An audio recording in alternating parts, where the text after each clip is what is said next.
Last night, I had the pleasure of talking to Gyaltsen Rinpoche again. We like to check in on each other every now and then. And I told Gyaltsen Rinpoche about the retreat and how we were doing and who was here and how everything was going. And I told him about the people in the retreat that are actually practicing specifically because they have the beginning, the onsets or the symptoms or the conditions that will eventually bring about the end of their lives. We do have HIV positive people and people with AIDS here in the room. And so, we have some other conditions as well. And then we have the rest of us that are just doing it through old age so far. But he said to tell those special participants, he said to tell you that he sends you his blessing and that he is happy and pleased and really full of joy that you have come. And he said that I will also be pleased with you because those of you that are practicing out of necessity and are practicing because you have come to the point in your life where you have awakened to the faults of cyclic existence. It has been literally slammed in your face. And it is not a comfortable or happy thing to see. And so you have two ways to come out of this, and one of the ways is with courage and with faith and with dignity, and the other way is to fall apart and be a baby. And he said, fall apart and be a baby is what we did before. He said, now we don't have to do that. He said to tell you all that the amount of times that you have died and taken rebirth is literally uncountable. That you have been through this experience many times before, but he said to tell you this is the first time that you will be able to encounter this experience with nobility, with dignity, with preparation, and with hope in the way that you have never had hope before. And he said to tell you also that you are in the hands of Tara and that you should consider that you are in good hands and that you are thoroughly blessed. And he said to tell you of all the people that are attending POA, and he means this sincerely. He's not saying this to make anyone feel better. It's not a joke. He said, those of you that are practicing with clear intention because you know what is up for you, he said, you are the luckiest of all of us, because the rest of us will not know and we will not be prepared. So he said to tell you, thank you, that you have earned this privilege, that it is tailor-made in such a way that you have come together with your root guru, who has this capacity and who is connected with you in this way, and who has been doing this for sentient beings for a very long time, and that you are in fact, you deserve this, you have earned this, and you are extremely fortunate. And there is no way that you could nicely and neatly come towards the last portion of your lives together with your root teacher with this kind of auspicious conditioning if you had not prayed for this many, many times in your past. You must have prayed specifically to have been reborn in my entourage, and then specifically even beyond that, you must have prayed for me to be with you when your time comes, or this would not happen, because this does not happen easily. So he said to tell you that, he sends you his tashidile, and he says to tell you that he's proud for you and happy for you, and that he loves you. And so that's that. So that's your wonderful good message for today. And then we are going to continue on with our POA practice, with our POA teachings. And part of the POA practice, of course, is the accumulation of virtue and merit through the practicing of preliminary practice, or ngundro. So now we have talked a bit about the bardo, and we have talked a bit about the different stages of the bardo. I have given you warnings of some of the things that are, of exactly what you will meet at the time of death, in terms of things that will take you aback and frighten you. And I've also, and I've told you how to prepare for them and how to view them and how to understand them. And specifically that you should understand them as displays of your own nature, and that literally in the bardo there is nothing to be afraid of. There is far more to be afraid of in life than there is in the bardo. Actually, in life, you can get run over by a truck and it will change your reality rather drastically. But in the bardo, you cannot be run over by a truck because it won't do a thing. And though there are many experiences that you will have, the only thing you have to fear is fear itself, literally. Because in the bardo, nothing can harm you. Everything that you see, nothing that you see can harm you, and everything that you see is an extension of your own mind, your own inner condition. And so the best thing to do in the bardo is to learn. and to accomplish view and to do whatever you can to set up any of the auspicious conditions that I have described. And those conditions are, of course, liberation through recognition, the recognition of the meditational deities and yidams that appear in the peaceful and the wrathful bardo, and specifically the recognition that causes one to aspire with devotion and to call out rather than to move away from something with which we are unfamiliar. So we are asking you, so you are being asked then to remember and to practice so that you may have liberation upon recognition. And there is also liberation through calling out. And that liberation through calling out is that perhaps you may not have recognized firmly any of the meditational deities or even the presences of the Buddhas and Bodhisattvas. You may not have recognized that, but you have managed to not escape the bardo. That means you have not run from what you have seen and not been able to interpret, but that you are still there. And so then the next thing that you are asked is to practice in such a way that you will always consistently throughout this moment in your life until the end of your life have the presence of mind to always call out for the Buddhas and Bodhisattvas, always call out for your Lama. If you develop that presence of mind now, that in every circumstance that is a difficult or challenging circumstance, instead of getting into your stuff, which is what our first tendency is to do, we're trying to train ourselves out of that because that won't work in the bardo. Trust me on this. If you get into your stuff and, you know, your pride and your neuroses and your judgment and your fear and your anger and your blah, blah, blah, baby stuff, whatever, oh, poor me, whiny, whiny, any of that stuff, any of the stuff that we all do. And I'm poking at you so that you'll recognize it, not so that I will separate myself from you and say, I don't do this, you do, because all human beings have these moments. But our job now is to train ourselves out of these moments from now until the time of our death so that our minds are more prepared when we are in the bardo not to revert and resort to our old habitual tendency. And what you would want to do is to practice literally liberation through recollection. And liberation through recollection and liberation through calling out would be recollecting or remembering the connection with and the blessing of one's root guru. Remember with devotion and you know, recollect all of the teachings or recollect enough to remember one's teacher. And one can also recollect, even if one cannot recognize, one can recollect the blessings of the Buddhas and the Bodhisattvas, and one can call out to the three precious jewels. Particularly, one can recollect Lord Buddha Amitabha himself, and with strong, fervent regard, remember that he is only waiting for the support of your connecting your mind through devotion with him. He's only waiting for that support so that he can take you onto himself. This is the goal and the wish and the great compassion of Buddha Amitabha, is to rescue you. That is his only wish. And so that recollection, that remembering, and that calling out, again, will provide liberation through recollection, liberation through beseeching or through calling out. And so this is another opportunity that one might have. And of course there are the other things that one can do. One can, if one finds oneself actually in the bardo of becoming and cannot recollect the teachings, teachings on devotion, cannot summon or muster up the kind of devotion that will actually create the support for seeing one's teacher in the bardo. Not to say that the teacher will not be there, because if you have the blessing of having your teacher practice for you, whether or not you recognize, that blessing will still be there. Of course, it will be more profoundly felt and registered and supported if one's own devotion makes that possible, you see. So we practice that in the bardo of becoming. We still have not recognized the Buddhas and Bodhisattvas. We have not recollected the teachings on our Lamas or on the Buddhas and the Bodhisattvas. We have not recollected the teachings on Amitabha, and so we have not felt that we have connected or that we have been comforted in any way.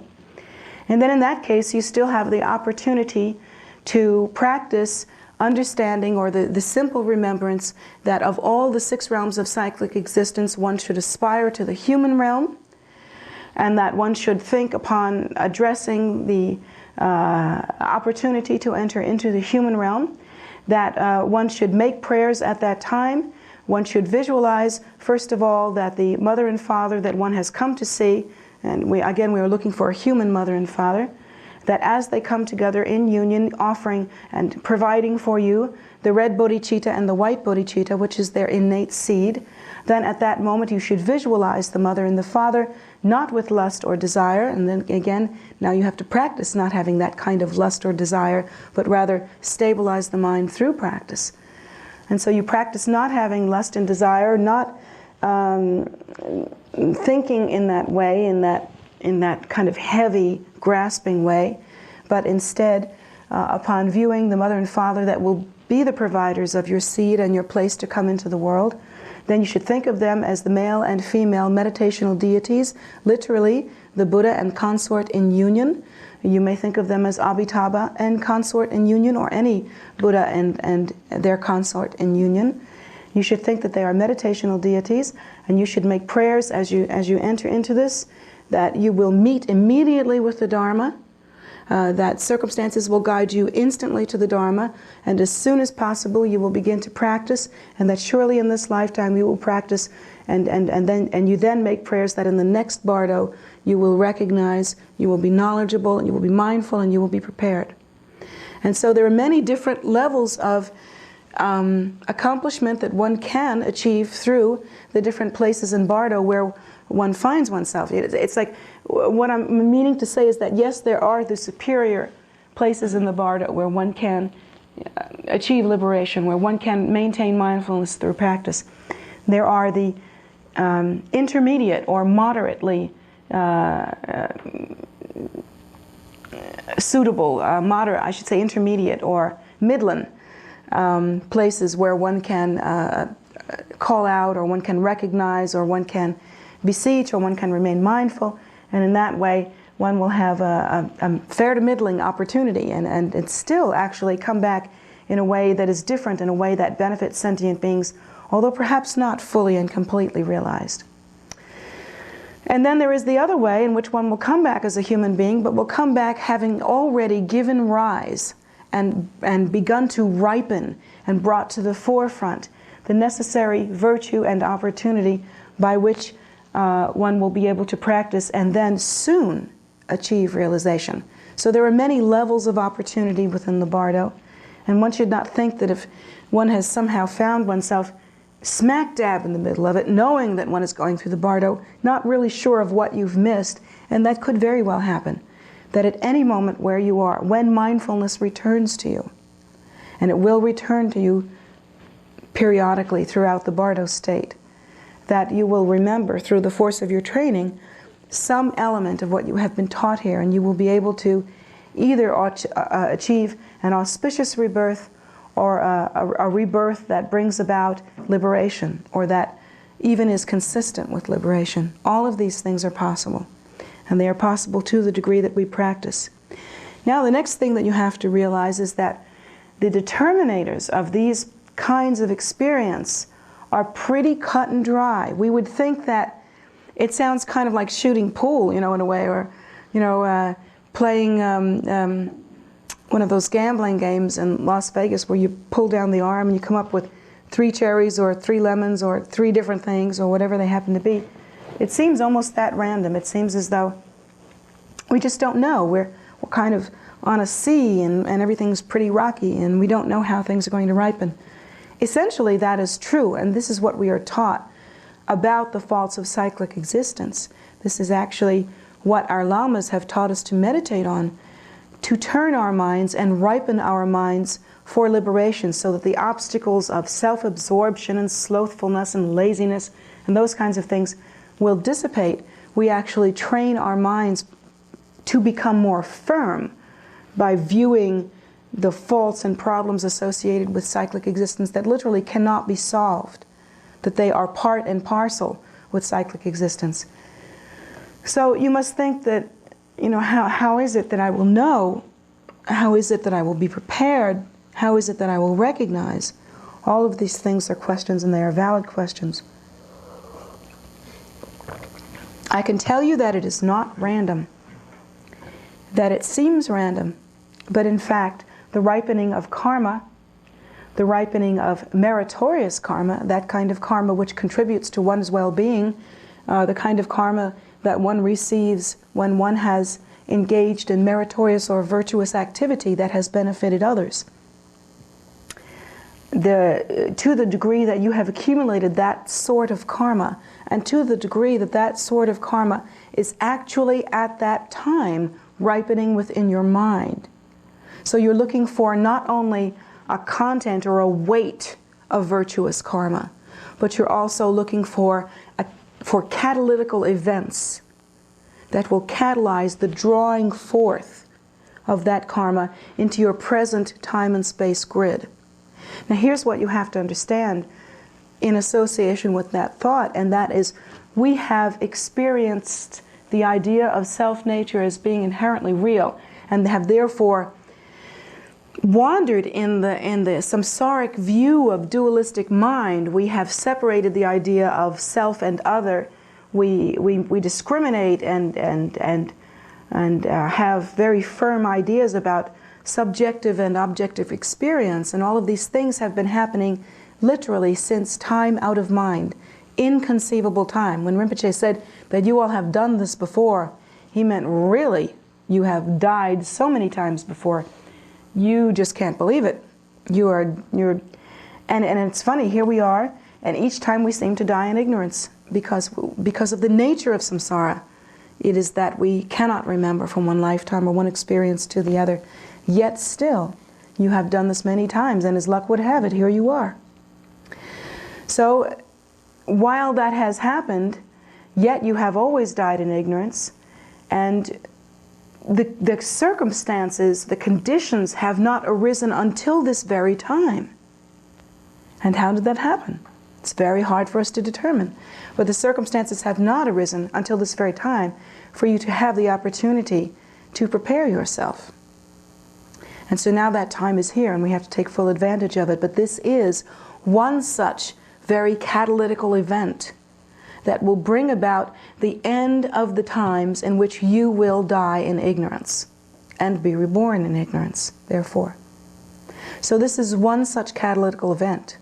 And the other supporting events are, of course, meeting with the path, being born in a place where the Dharma is taught clearly, being born within the presence of one's root guru, and finding and connecting with one's root guru in such an auspicious way that the Dharma can be taught in a way that can enter into our minds and mix with our experience and can educate us. So all of these catalytical events have been satisfied, and furthermore there is every indication that even the kind of karma or merit is now ripening and will come and is coming forward, even now as we speak, coming forward in your mind to prepare you for this at last awakening death rather than ignorant death. It is obvious from the fact that you are here and you are practicing and you are trying to learn and you are absorbing some of this information that it must be so, that this is the time. It must be so. And so from every indication, we are planning, we are assuming that first of all, we will have the merit and opportunity to practice this way at the time of our death, because it seems as though that merit is ripening. The opportunity is getting bigger. We look at it in this way. We look at it from the sense of continuum. 2 years ago, you could not have been prepared to die. 2 years ago, you could not have had the information that will provide for you the sustenance necessary. And it was nowhere in sight. It was nowhere in sight. And now suddenly, 2 years later, you are not only, the table is not only set, but the food has been served up and you have eaten half of it. So you can see, if you examine from the perspective of continuum, 2 years back and 2 years ahead, you are seeing something that is growing. The bag of events, the container of events, has become more full, larger. The condition is a growing condition. you're in a phase where you are learning more than you had before, you are more prepared than you had before, you can only assume, and I think safely assume, that these conditions are ripening, that they are ripening more and more as you continue, and that they will hopefully continue to ripen. But you cannot assume that these conditions will continue to ripe without obstacles. And the reason why you can't assume that is that, look at your life. Let me ask you about your life. Have you had the experience so far in your life where things were going really well? Things were going really well, and it looked like you're pretty set up. Things are going well, you have a job, you have a life, things are set up. And then suddenly, even within the realm of ordinary existence, it's over. Something changes. You lose the job, or you lose your health, or just the conditions change.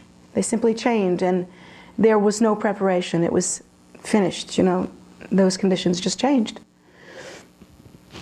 So from that, you may have noticed, since again we are examining our lives from the point of view of continuum, you may have noticed that continuum does not always work in a certain direction. If an experience is increasing, it does not always definitely increase until the end of your life. You've learned that so far, haven't you?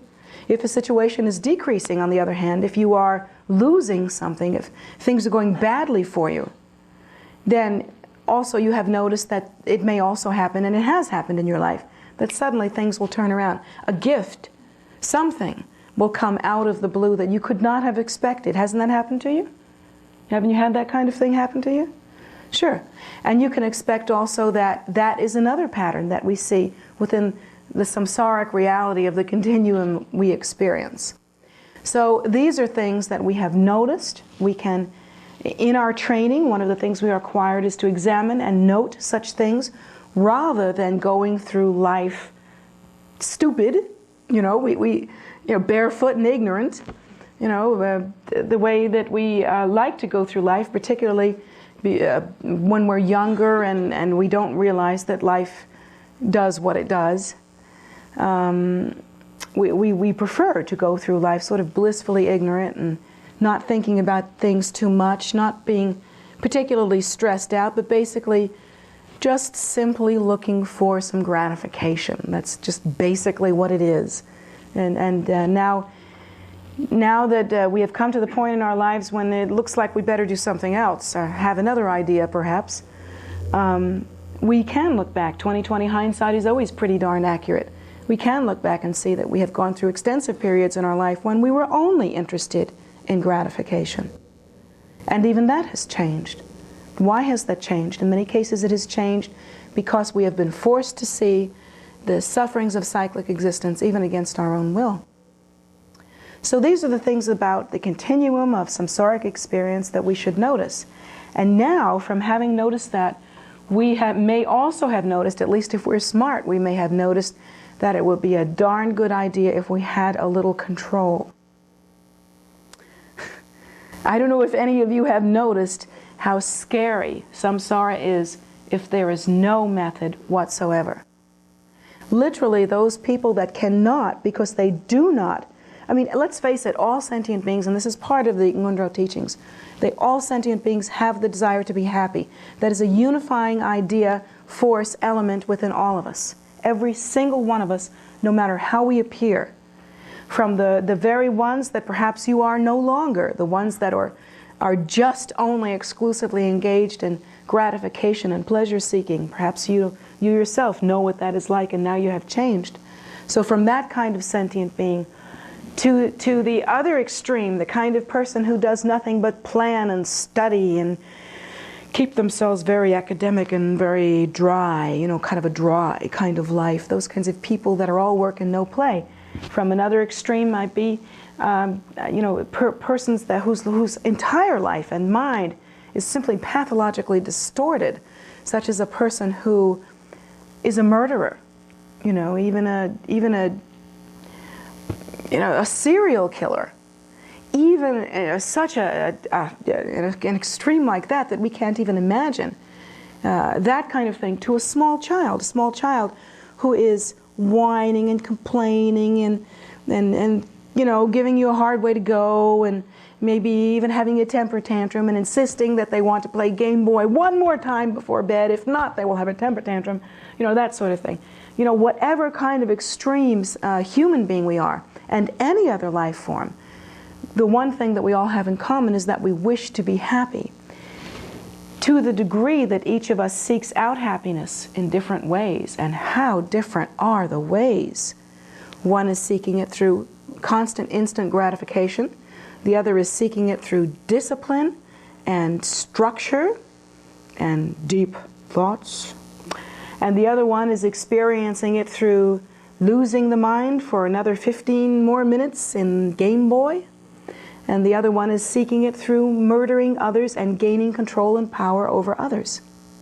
Believe it or not, all of these methods, no matter how distorted and how unbelievable they are all methods by which we try to be happy. How odd, isn't it? How is it that one person can see that happiness may come through accumulating merit and virtue, through exhibiting kindness and generosity, and through practicing Dharma, and another one will think that happiness is gained through the practice of mutilating and harming and killing others? But that is the reality of samsaric existence. Both of these people are brethren, they are brothers and sisters. These extremes, because they are all trying to seek happiness.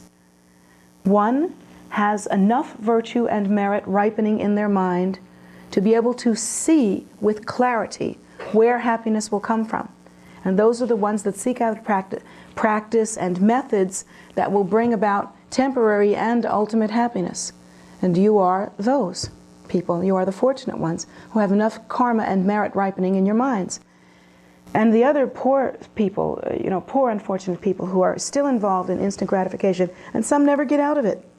They just get older when they do it. And then when you get older, nothing's that instant, but they're still trying to get gratified. So then we think about those people that they never quite get out of it. They just do it slower. And then we think about the other people who are continuing on their path, and their method arises, of course, from the mind of extreme delusion and extreme hatred. And of course their path then, which is every bit a path as much as Buddhism is. Who's to say that one path is not a path and the other one is? They are both paths. And his path is murdering and butchering others. And let's say, and what is his result? Of course his result is a further fall. His result is probably death, great suffering on his part, fall to a lower rebirth. His result, of course, will be that he will return and he will experience the same death that he has given to others. And that is his result. So you see, here you are now traveling a path or a method that has been born from the mind of enlightenment. And the only way that that can happen is that you have accumulated enough virtue for that to have been the case, where you are catalytically inspired and set up to practice this path and this method. So you are practicing a method that originates with the mind of enlightenment. It travels in the method that is described and the way that is outlined and given to us by the mind of enlightenment, and the result therefore will be the mind of enlightenment, where another person would be traveling a path that begins in the mind of hatred and ignorance. The path itself remains on the track of hatred and ignorance, does not deviate. And of course the result must also be hatred and ignorance. Further, hatred and ignorance. So, this is why we live as we do, and this is why we die as we do. At the moment of death, when the elements dissolved, as I have described, when all of the elements dissolved, there is a feeling of fluidity that happens at that time that one does not experience during the course of one's life. And the reason why is, again, I've explained this to you, it is the nature of this particular samsaric dimension, this physical dimension, that there is a certain way or commonality to the experience. There is a certain way that it is agreed that experience will take place. And it has to do with the elements of which this scenario are comprised. We are comprised of certain elements, and there are certain spiritual elements that come together, and it is simply the nature of a physical continuum that there will be an element of time. And particularly this also happens in that we experience self-nature as being inherently real. We differentiate between subjective and objective, and in order to understand a distinct subjective and objective experience, we have to mark that through a kind of moving through time. We have to experience linear time. We have to mark progressions in order to maintain this particular kind of diluted experience. And so it is the nature of physical reality for things to take time. Whereas in the bardo, once the elements have dissolved, time is no longer a factor in the way that we understand it. Yeah, there is a time on the outside of the bardo that we can mark, a time between when the person actually dies and the person achieves rebirth. We can mark that time, but in the bardo, time is instantaneous and it has not the same meaning that it has now, and it's because the elements are dissolved. And so in the bardo, everything and anything ripens. In fact, one could say that the entire sum total of one's mind ripens within the bardo. When we see the wrathful meditational deities, when we see the peaceful Buddhas, and all of the different kinds of circumstances, again, there are many elements of the bardo experience that are individual. In the bardo experience, in the same way that you constantly have ideas now, and you constantly have notions that come into your head, and they appear almost with rapid fire succession. And for some people, really, it is so fast and so overwhelming. The constant ideation, the process of blah, blah, blah, blah, blah, blah, blah, blah, blah, blah, that happens within our minds, that we literally can't hear it. It's happening so fast. It just sounds like white noise. You just know something's going on in there. You can't even distinguish what you're thinking. You have no idea what's in your mind right now. The person can, have you ever had that happen where a person next to you will say, "Penny for your thoughts," or "What are you thinking?" And they'll be saying that because you're obviously thinking. I mean, they can see the rapid eye movements and the twitching in the eye, you know, and you're doing all these things. And I mean, it's obvious that you're having some sort of internal conversation or something, you know, something is definitely going on. And the person will say to you, "What are you thinking?" And if you stop, you just don't know. You don't know. And that's because there's so much of that garbage happening in your mind that it's just like white noise. You have learned to ignore it. It's too darned noisy. So you've actually even more closely compartmentalized your mind so that you're over here and your thoughts are over there and you're everywhere. There is no relaxation within the mind. Well, in the bardo, the form that takes is that the mind, instead of having the constant white noise kinds of noises that we have now, the mind has constant visual stimulation, constant sort of hallucination experiences. That there is very little time in the bardo where something is not happening. There is constantly the experience, but it's projected outward. It externalizes. And it's because the elements have dissolved and there is nothing with which to knit it together, to put it into a certain format or usual context, so that you will recognize it in the way physical beings do. In the bardo, things are much more fluid, and so there are constant events. And so you will have unique individual experiences that you cannot prepare for. But what they all are, no matter what, regardless of what you are experiencing, you can know this and know this to the depth of your being. There is not one thing, no matter how disturbing or how fantastically gorgeous, that you can see in the bardo, and you will see both. No matter what you see, this is an externalization of an event that is happening in your mind. It is exactly like the kind of thing you're doing now when you're either dreaming and stuff just comes up, or Have you ever had the experience when you're falling into sleep or coming out of sleep, and it's like there's conversations going on in your head, you feel that there are people around you, sometimes you can even hear things happening, but then you wake up and you find out they didn't really happen at all? Or perhaps, have you ever had this happen? I know this has happened to me one time. I was trying to fall asleep, but I had had some coffee and I couldn't quite crack the threshold. And this was in the afternoon when it's hard for me to sleep anyway, but I really needed a nap.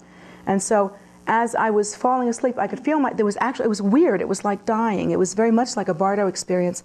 I could feel the sinking. There was a feeling of sinking, and your body would jerk a couple of times. That's when you know you're really never going to get to sleep. But your body feels like it's sinking, and then you jerk, and then you try to sink, start sinking again, then jerk. And then suddenly I'm closing my eyes, and I'm totally aware of my environment, I think. I think that my eyes are closed, but that I forgot they're closed and they seem opened. And I'm perceiving the light, I think, on my eyelids. I can really perceive the light. And suddenly I smelled smoke, found myself smelling smoke, and then I heard footsteps. And I woke up and what's happening? This house is on fire, what's happening? And I'm checking around the house, there's no smoke. There's no footsteps. There was no one else in the house but me. And I realized, and then by feeling, you can tell that that was one of those kinds of hallucinatory experiences that you feel when you have, as you do have, when you fall into the dreaming state. It's very much like a subtle kind of death. It's not as overwhelming or all-pervasive. It's not permanent, in the way that we understand permanence either. But there is some of the same things happen. Some of the elements do dissolve. Some of the same events actually take place. And so that was like a little death. It was good because it was kind of practicing like a little death. And it reminds us to be mindful no matter what the experiences are. And here I was, supposed to be knowing what I'm doing, and I was thinking that there actually was footsteps there. And here I even had some of the experiences that one has in the Bardo. One smells things in the Bardo. One hears things in the Bardo that are like things that we recognize from the physical. So each one of us will have completely individual kinds of experiences in the Bardo. How can we prepare for them? First of all, there are several things that are very, very important factors. Two of them are of the utmost importance, and one of them, of course, is the preparation for the Bardo that you are doing now.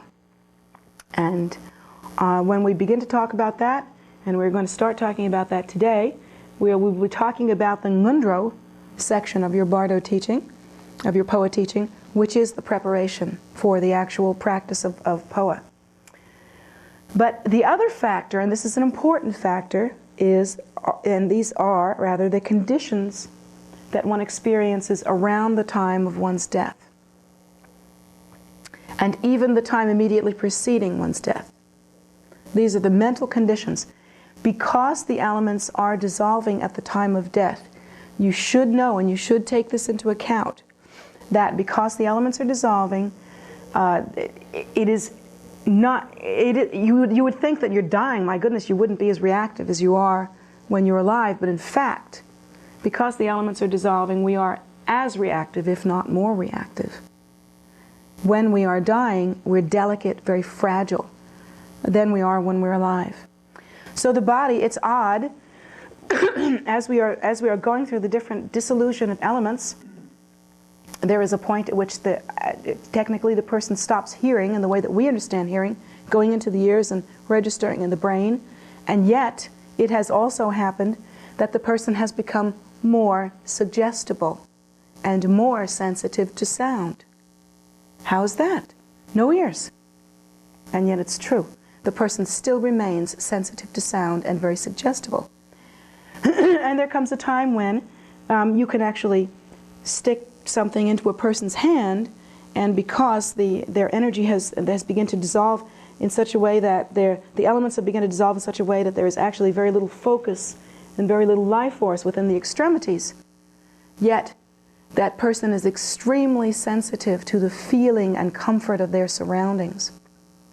This is true, of animals as well. For animals, in the animal kingdom, the most difficult suffering that they experience due to their ignorance is fear.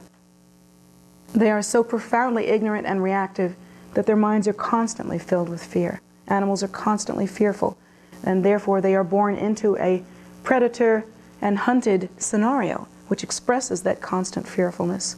And animals are always in that situation. And an animal, the best thing that you can do for an animal at the time of death, besides practicing poa for them and actually stimulating that the opening at the top of the head, as I told you to do, is the same thing that you can do for a human, which is to literally pack them with pillows so that they are comfortable and in a position where they are yes, reclining perhaps, but also where they could pull themselves together and look around if they needed to. That would be the best thing for an animal. For a human being, if at all possible, they should try to die sitting up. And of course, some of us who are yogis will be able to put ourselves in a lotus posture and lock, because we have learned how to do that, lock and sit up.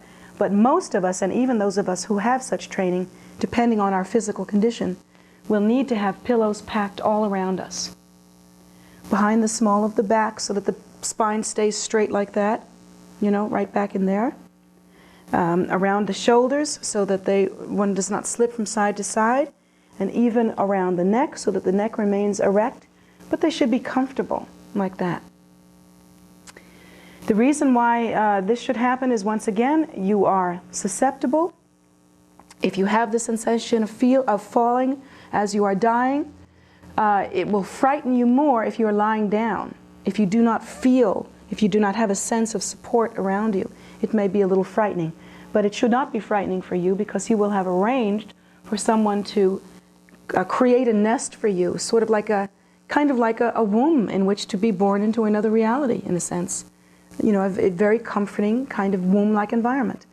Create that for you.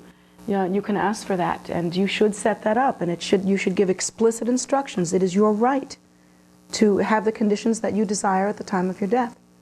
So that is one thing. And then another thing is that often people die under the worst situations. They unfortunately will die with an accident, or with some sort of violence, or, you know, when some sort of horrible thing is happening to you. Some people may get murdered. Some people may get, the worst death. You know, some people may get murdered. Some people may be run over by a truck. Other people may be, fall off a building. There's so many different horrible ways that one can die. That and those kinds of deaths, even though it may seem from our point of view that, well, the transition is instantaneously over, so that's it.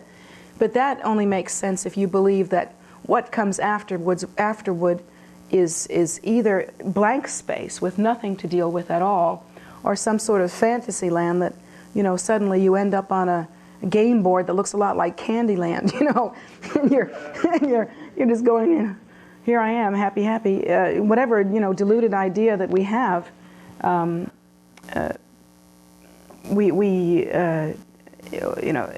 true idea is that the time approaching our death should be well considered and well planned for. The time that is actually our transference should be well considered and well planned for, because the next period of time will be lived according to how we have considered and planned.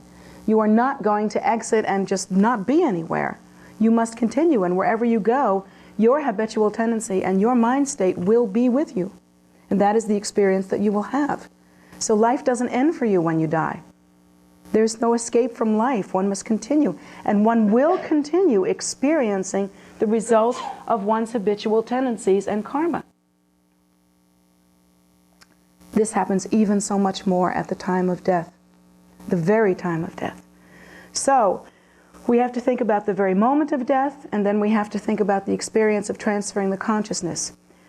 What we're going to talk about now, continuing to talk about, is the actual making the moment of death as pleasant and as comfortable as possible. And this is for, of course, either a person who is a practitioner and has planned for their death, and that person is fortunate.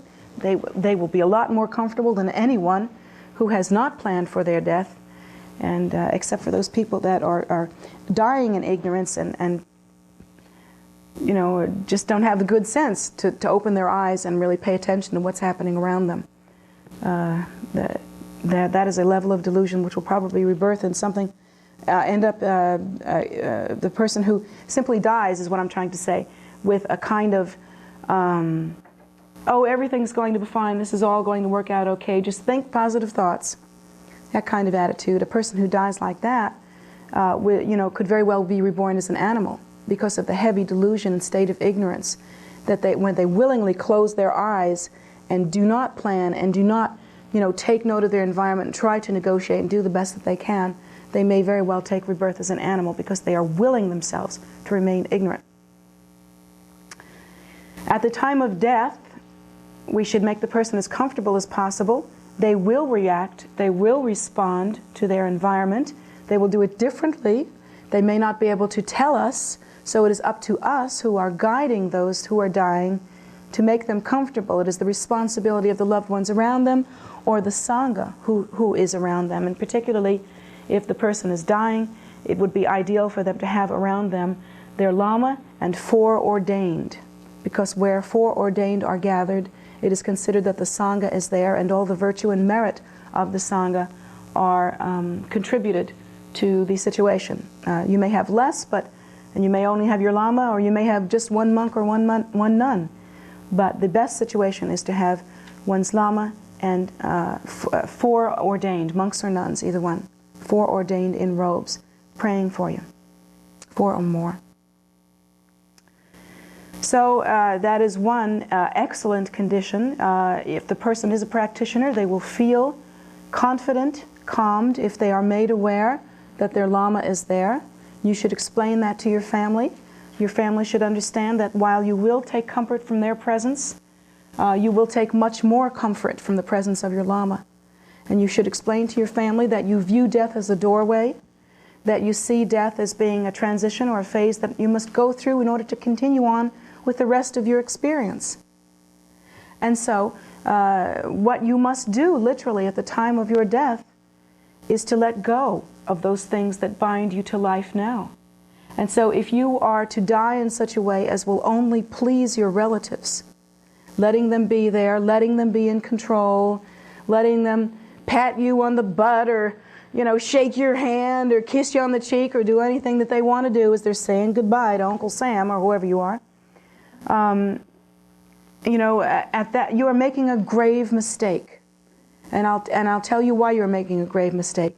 It is that the best case scenario, the way to die, is to know that you are dying, to have fully absorbed, hopefully by that time, the teaching that you cannot take one, even as much as one sesame seed that you have accumulated in your material life with you.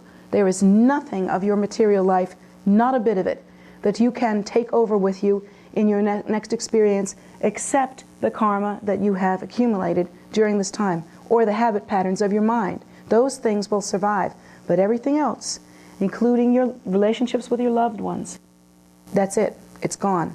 So the best case scenario is that around the time of your death and at the actual time of your death, you would say to the 3 precious jewels, I offer everything to you. I offer everything, which in a way it sounds like, hey, you're dying anyway. That's awful generous of you. Thanks a lot. Right before you die, you give a last dollar in your purse to a poor person. But in fact, you would be surprised at how many people don't think that way. I had the painful experience of having, in fact, it was a relative of a Sangha member here, a man who was dying of AIDS, and it was really coming to his time, and he was experiencing some of the closing episodes, including the confusion and dementia that is associated with AIDS sometimes. And but before that happened, he had the opportunity to come and talk with me, and I could see that this man had a heavy level of delusion, and that it was really difficult, and that literally in order for me to reach him, it would be a shot in the dark. A shot in the dark. He was so filled with a bunch of, please pardon my French, but bullshit, new age ideas, that it was impossible to reach him. I mean, he literally sat there and said, I don't care about death, that's going to happen anyway, there's nothing I can do about it, so I think I'll concentrate on cementing my relationships with the people that I'm living with now. Basically what he was saying is that he wants to continue gratifying himself, but he wants to do it in a sick way, because he's a sick person. So while he called it one thing in his healthy life, he called it another thing in his sick life. In his healthy life, he was getting what he wanted. In his sick life, he was still getting what he wanted, but he said that he was cementing the relationships with the people that he was living with. And so you see, that is a kind of delusion that is inappropriate at the time of death. At the time of death, ideally, one should say goodbye. One should say, I love you, but you are not coming with me. I must travel this alone. It is my skills upon which I will depend, my training. It is my guru that I need at this time. It is my ability to recollect or to call out that is crucial here. And so, we'll see you next time. And you will. You'll see him next time. Some other time, anyway. And so you take your time and you say goodbye, but once you have said goodbye, you must renounce cyclic existence at the time of your death. You must be able to let go. You should think of all you've accumulated during the course of your life and visualize it accumulated in front of you like a beautiful mandala of jewels, and then offer it to the Buddha, the Dharma, and the Sangha.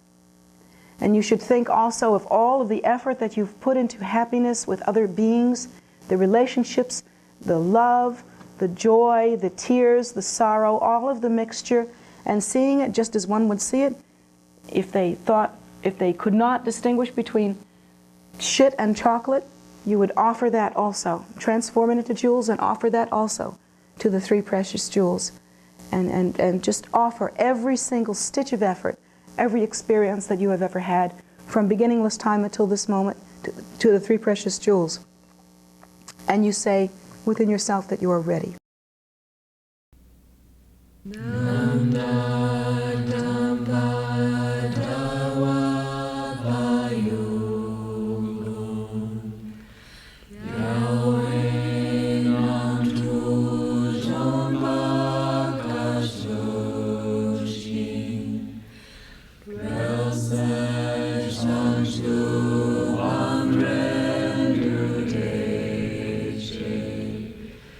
Sure.